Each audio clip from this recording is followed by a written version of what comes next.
Hi, it's Pia Staro. Hello, artist placement. So, tingnan natin. Okay, this is love reading. The person on your mind, the past, and the new. Okay, so unahin natin si past and then si new. Okay, so syempre, before tayo mag-start, kung hindi ka pa nakakapag-subscribe, please do subscribe and hit the notification bell para lagi po tayo maging updated sa mga mangyayari pa lang. Okay, and yes, don't forget na mag-follow sa atin pong FB page. And kung meron pong tanong pagdating sa private reading, message lang po tayo sa atin pong FB page for more info. Okay? Ang ating FB page ay Fiestaro. Same name lang po ng ating channel. Okay? So, let's start, Aries, the past, and the current or the current person. Okay? So, tingnan natin. Anong meron? Kuha ako dito sa Hidden Truth Oracle. Okay, Aries. Anong meron? Past slash current. Past slash current person ng mga Aries. Anong meron? You and I were too young. Okay. So, what else for Aries? Aries. We need to let each other go. Okay. So, meron ditong hiwalayan. Okay. Nasa ilalim, I regret lying to you. Okay. So, dito muna ito. Dito muna itong dalawa. Again, ito yung dalawang message. Okay. So, tingnan natin. Pagdating sa tarot. Ano bang meron pagdating sa tarot? So, sino ba tong taong to? Okay. Who is the person on your mind, Aries? Anong meron sa kanya? Okay, anong meron? Parang gusto ko munang tanongin, anong situation nyo? Anong situation? Some of you, there is separation, no? Okay? So, tingnan natin. Situation ng mga Aries and their current or past person. Okay. Yeah, there is separation here. Okay, the Three of Swords. Some of you, meron ditong issue ng third party. Okay? The Three of Swords and the Five of Swords in reverse. Okay. So, I think, ito yung sa ilalim niya, I regret lying to you. So, meron siyang, like energy na sana maging okay tayo. No? Parang ganyan. Like, may regret itong taong to. So, I guess, gusto niya siguro na maging okay kayo. Ito yung energy niya, si Five of Swords in reverse. Okay? So, lahat ng nangyari, lahat ng nangyaring hindi maganda sa inyong dalawa, gusto niya pa rin sigurong ayusin. Okay? Ito yun. Okay, pwedeng air sign. Gemini, Libra, Aquarius. Okay, so tingnan natin ano bang meron sa taong to. Okay, ano bang meron sa kanya? Anong meron sa kanya? Okay, so pwedeng dinrap ka. The Two of Pentacles in reverse. Pwedeng iniwan ka. Yeah, the Tower. And inignore ka, iniwasan ka, inalisan ka for sabihin natin a third party for some of you. Okay? So, pwedeng Scorpio. Tingnan natin, ano bang emosyon niya ngayon? Okay? Some of you, nakakuha ko dito ng energy na may pagka-immature itong taong to.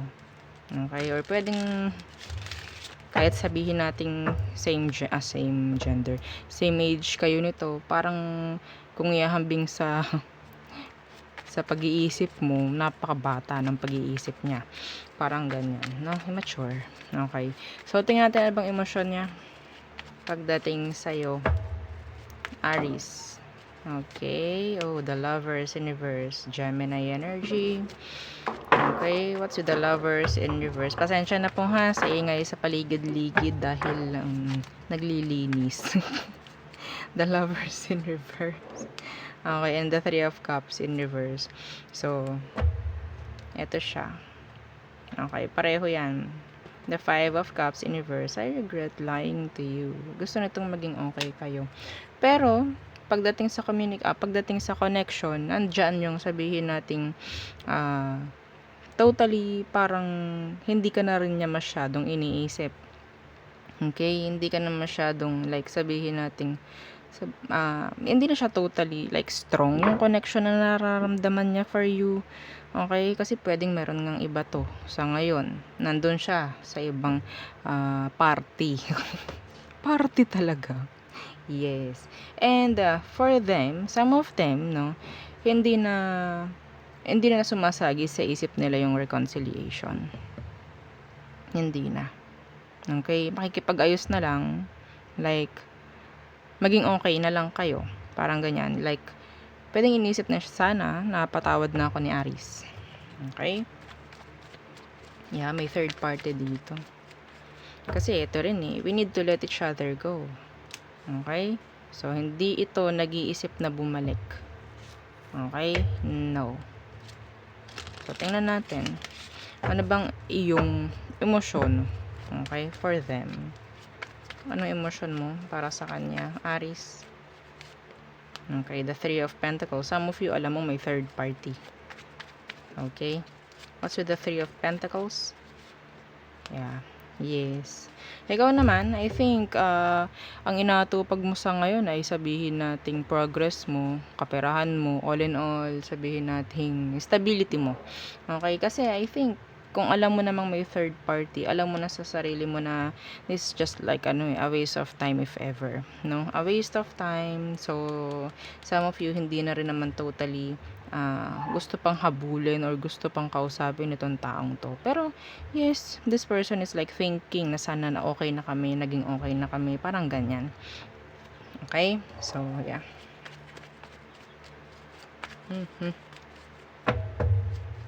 Okay. Yung iba naman, kung walang third party. Okay, kung walang third party, ang nakikita ko sa inyo is, masyado na kayong nagsabihin nating busy, no? Marami nang ginagawa.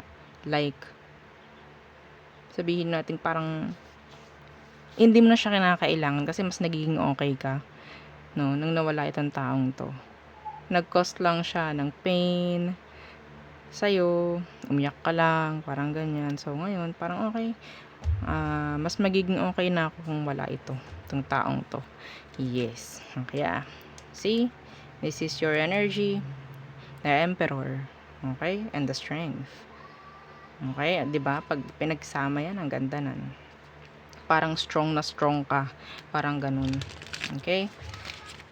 So, tingnan natin. May next action ba na manggagaling kay person na to for you, Aries? Meron ba? Okay, the Queen of Wands. What's with the Queen of Wands? Okay, the Two of Cups in reverse. So, ito nga, yung parang sabihin natin nasa isang situation na siya, no? The Two of Cups in reverse, this is not to reconnect. Okay? Pero yung iba sa inyo, ha? Nakita ko sa taong to na na-attract sa'yo. Na-attract siya sa'yo. I don't know why. Okay? Or sabihin natin, kung meron ngang karelasyon na, doon na siya. Hindi na para kumonect pa. Kaya anong outcome nyo? Okay, the Seven of Cups in reverse and the Six of Swords. I cannot. Okay, isa pa. Ano itong dalawang ito? Okay, the Nine of Pentacles in reverse. Okay, so ito ha. Kung ang taong ito is hindi maganda ang nangyayari pagdating sa connect niya ngayon. Okay? Kung hindi yan maging maganda, unang-unang babalikan ka ng taong ito. Kung hindi na maganda ha. Okay, kung hindi na maganda. Baliktad kasi si Three of Cups tapos si Lovers. Okay? So, pwedeng medyo shaky yung relationship nila. Kung pinagpalit ka nga nito sa iba, hindi naging successful yun. Okay? So, ikaw, nakikita ko, pwedeng marami ka nang binubuo ngayon sa sarili mo, mga ganyan. So, I think, humahanga na lang or hahanga na lang talaga itong taong to and not to reconnect. Pero, ang outcome nito is to commit. Yes. To commit. Ayoko nun. Ayoko nun. Yes. Okay, ayaw natin yung ganyan. Iiwan ka tapos babalikan ka kasi wala lang. Kasi ikaw lang yung option. Kasi ikaw lang yung pinakamadaling. Ikaw lang yung unang pumasok sa isip niya. Oh no. Not today. No? Okay, well, outcome nyo is to commit. Nasa sa inyo yan, ha? Pero alam nyo naman, ito yung feelings nyo for them. The 3 of Pentacles and the 7 of Pentacles in reverse. Alam yung waste of time lang to. So, be intelligent. Okay? So, yon ha. The Magician. Or some of you, sabihin nating may bagong parating. Kung ikaw itong sabihin nating nag-end na yung cycle para sa'yo. Yes, may new na paparating. Okay? So, there. Okay, so tayo tumungo sa new person. Okay. So, ano bang meron dito sa new person na ito? Kailangan natin kumuha nito for the new person. O, diba? Okay. Anong meron para sa new person ng mga Aries if you're interested, no? Sa new person. Anong meron sa taong ito na paparating sa'yo? Okay. Ngayong October, ha? Okay. This October. Anong meron sa new person na ito? Okay. Kung meron man kayong mga bagong kakonect, yan, tingnan natin. Okay, dark male. So, wag nyo lang itong tingnan. Oo. So, something like complexion niya. Okay? Complexion. Oo. Parang dark. Oo. Something like kayo manggi. Mga ganyan, no? Okay, so, pwedeng ganyan. Ano pa? Dark male, dark female. Yan. Okay? New person ng mga Aries. Work. Okay. So, I think, itong taong to, hindi to tambay. Okay? Yes, may pera to. Okay? Hindi to tambay. Hindi to pabigat. May trabaho siyang kanya. Okay? May pera siyang kanya. Okay? So, tingnan natin. Ano bang meron pagdating sa taong ito? Nakakuha ko dito ng energy ng 9 of Pentacles upright. Which is a non-committal. Yes, agad-agad. Okay? Kasi syempre, kapag ganito yung energy ng tao, parang hindi niya kakailanganin Parang, I can buy myself flowers. Okay? So, tingnan natin ano bang meron sa taong to. Okay. Yeah, see? The 7 of Cups. Busy. Some of them, maraming option. Okay? Which is personality ng isang non-committal. Okay? So, pwedeng makita mo to while some of them, sabihin nating attractive. Okay? The 7 of Cups. Okay. The 3 of Swords in reverse. Oh, okay.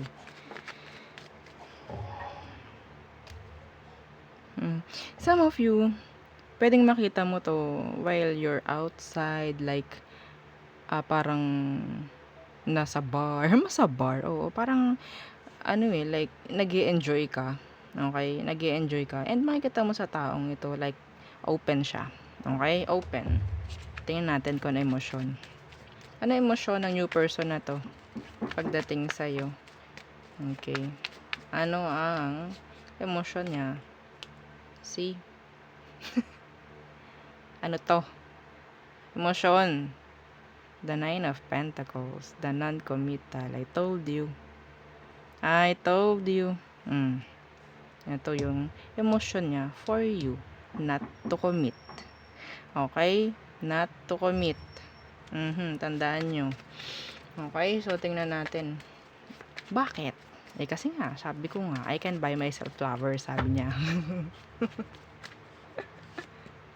Okay, yes. Pwede kasi nga they're like searching. Searching. Parang collect and then select. Parang ganun siya. Okay? So, yeah, you'll find them attractive. Mapababae, mapalalaki, ha? Emotion is not to commit. Kasi search lang siya eh. Open. Open sa pakikipag-date. Yan, ganyan. Ano emotion mo? Tingnan natin. Ano emotion mo dito? Okay, the Four of Swords Universe. So, I think, makikita mo or mapapansin mo na parang nakaka-boring itong karelasyon or sabihin natin, parang manlalamig ka kaagad. Yeah. I-avoid mo. Yes, there's tension, parang ganyan. By the Four of Swords Universe. Yeah, the Wheel of Fortune. Yes. Kasi parang pakiramdam mo walang mangyayari dito. Hindi ito magle-level up, I guess, kapag ganito yung energy. Tingnan natin. Ano kayang next action niya towards you? The Judgment. Okay. So, it's a cycle. What's with the Judgment? Yeah, the Three of Pentacles. So, wala ngang improvement. Okay? Walang nagbi-build sa relasyon or sa connection nyo. Kasi nga, parang yes, we're just like having fun, mga ganyan. No commitments at all. Okay, I think this is like an open relationship, see? Diba? Katabi ni Money. So, tingnan natin. Anong outcome nyo? The Ace of Cups. So, someone will offer a cup of love. Tingnan natin. Ano tong Ace of Cups? Ooh. Okay, the Queen of Cups. So, may emotion. Isa sa inyo ang pwedeng maging open pagdating sa emosyon, pero isa sa inyo is mag-hold back. Okay? The Strength and the Three of Wands. So, I think hindi ito parang equal. Okay? Iwasan nyo maging open or iwasan nyo sabihin natin tumanggap. Okay? Mag-receive, ng cup of love from this person. Kasi, kung kayo talagang magiging open, malalaman niya agad. Okay? You need to hold back. Muna. Okay? Kasi, see, the Ten of Pentacles naka-reverse. Mahirap to for a non-committal na mag-commit. Tingnan ninyo, laruin nyo. Okay, laruin nyo yung energy. Okay? So, there. Yun ang some of you, hindi pa rin totally healed. Okay? Pwedeng siya rin, ganun. Okay, so be careful. Okay, lagi ko naman sinasabi na mag-heal. Para hindi pare-pareho ang energy na dumarating. Mapaluma man, mapabago man. Okay, napakahalaga niyan. Okay, so yun po ang ating reading for Aries placement. So, thank you. Don't forget to like, share, and subscribe. Okay? So, bye!